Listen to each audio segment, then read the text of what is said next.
सुप्रभात। आपके शुभ दिन की मंगल कामनाओं के साथ एक बार जब आप इस सरल कैलेंडर को समझ लेंगे तो आप इसे आने वाली पीढ़ियों तक पहुंचाने के लिए उत्सुक होंगे। आपकी सुविधा अनुसार सबसे ऊपर सेंचुरीज रखी गई हैं। फिर आप उस सेंचुरी का वर्ष ज्ञात करना चाहेंगे। एक कोड चार्ट का अनुसरण करना होगा जिसे हमें महीनों से मिलाना है।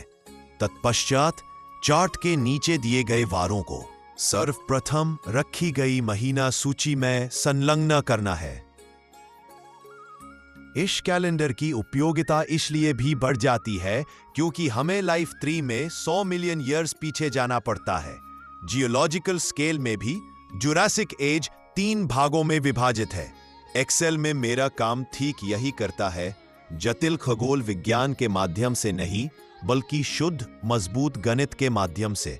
इस प्रणाली का मूल सिद्धांत बेहद सरल है। 7 दिवसीय चक्र की स्थिरता ही वह इंजन है जो मेरी स्प्रेडशीट को किसी भी कार्य दिवस की सटीक भविष्यवाणी करने में सक्षम बनाता है। हम एक वर्ष में दिन बढ़ा या घटा सकते हैं। कैलेंडर लीप वर्ष के लिए समायोजित हो जाता है, लेकिन हम एक भी कार्य दिवस को कभी नहीं छोड़ सकते। सोमवार हमेशा रविवार के बाद आता है, हमेशा। यही वह मूलभूत अटूट सूत्र है जिसका मैंने उपयोग किया है। मैंने कार्य दिवसों के अनुसार वर्षों और शताब्दियों को अलग अलग अनुकूलित किया है और पाया है कि वर्ष आमतौर पर सप्ताह के केवल 4 विशिष्ट दिनों के साथ संरेखित होते हैं, क्योंकि यह गणितीय अखंडता दोनों दिशाओं में अनंत रूप से सत्य है। इसलिए मैं इस ढांचे को शुरुआती 2 करोड़ वर्षों से कहीं आगे तक विस्तारित करने में सक्षम रहा हूं। यह शाश्वत कैलेंडर भविष्य में 10 करोड़ वर्षों का सटीक अनुमान लगा सकता है और लाखों वर्ष ईसा पूर्व तक पहुंच सकता है। यह गणना इसलिए कारगर है क्योंकि तर्क ठोस है और 7 दिवसीय चक्र स्थिर है। यह हमें इतिहास के एक रोचक बिंदु पर ले आता है। जब हम इस गणितीय ढांचे के भीतर लाखों वर्ष ईसा पूर्व में वापस जाते हैं तो हम तकनीकी रूप से गणना कर सकते हैं कि किसी भी तिथि पर ग्रेगोरियन कैलेंडर समतुल्य कार्य दिवस क्या था। यह हमें कुछ अविश्वसनीय प्राचीन इतिहासों से जुड़ने का अवसर देता है, जैसे कि वे जो 10,000 वर्ष या उससे अधिक समय से समय गिनाने का दावा करते हैं। हालांकि जब हम ऐसा करते हैं तो एक महत्वपूर्ण ऐतिहासिक अंतर को समझना जरूरी है। मेरा कैलेंडर गणितीय समतुल्य प्रदान करता है, लेकिन यह प्राचीन लोगों द्वारा उपयोग किए जाने वाले वास्तविक कैलेंडर का हिसाब नहीं देता है। 10,000 साल पहले सभ्यताएं चंद्र चक्रों, बाजार चक्रों जैसे रोमन 8 दिवसीय सप्ताह या अवलोकन आधारित प्रणालियों का उपयोग करते थे, ना कि आधुनिक ग्रेगोरियन नियमों का जिन्हें हम आज उपयोग करते हैं। कोई सार्वभौमिक मानक नहीं था। कई संस्कृतियों के अलग अलग प्रारंभिक बिंदु और अलग अलग वर्ष अवधियां थे। मेरा ढांचा एक सार्वभौमिक कन्वर्टर, एक एकल संदर्भ बिंदु के रूप में कार्य करता है। यह उन प्राचीन दावों को मापने के लिए एक सुसंगत तार्किक प्रणाली प्रदान करता है जो दर्शाता है कि यदि हमारे वर्तमान नियम निरंतर अस्तित्व में रहते तो वह ऐतिहासिक दिन कैसा होता। यह गहन समय को दिखाने और वस्तुनिष्ठ पैमाने पर ऐतिहासिक स्माररेखाओं की तुलना कराने के लिए एक अद्भुत उपकरण है। आपकी सरलता के लिए यह आरेख अब कॉमन्स क्रिएटिव लाइसेंस में प्रकाशित है। आप स्वतंत्रता से इसका लाभ ले सकते हैं। देखने के लिए धन्यवाद। अपने इच्छानुसार लाइक और सब्सक्राइब जरूर करें।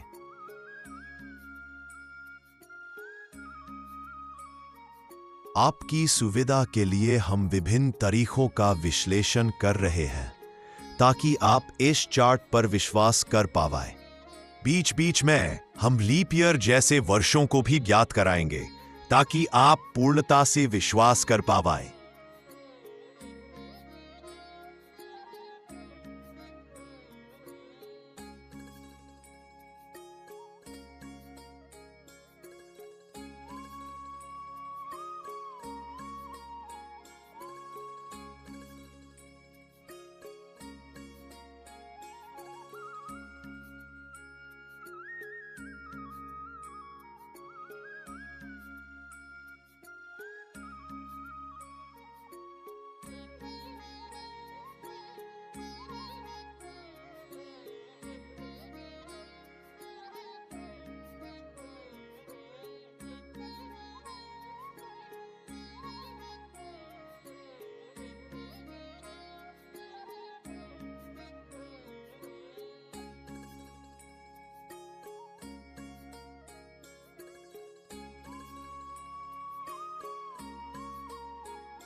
आपकी सरलता के लिए यह आरेख अब कॉमन्स क्रिएटिव लाइसेंस में प्रकाशित है। आप स्वतंत्रता से इसका लाभ ले सकते हैं। देखने के लिए धन्यवाद। अपने इच्छानुसार लाइक और सब्सक्राइब जरूर करें।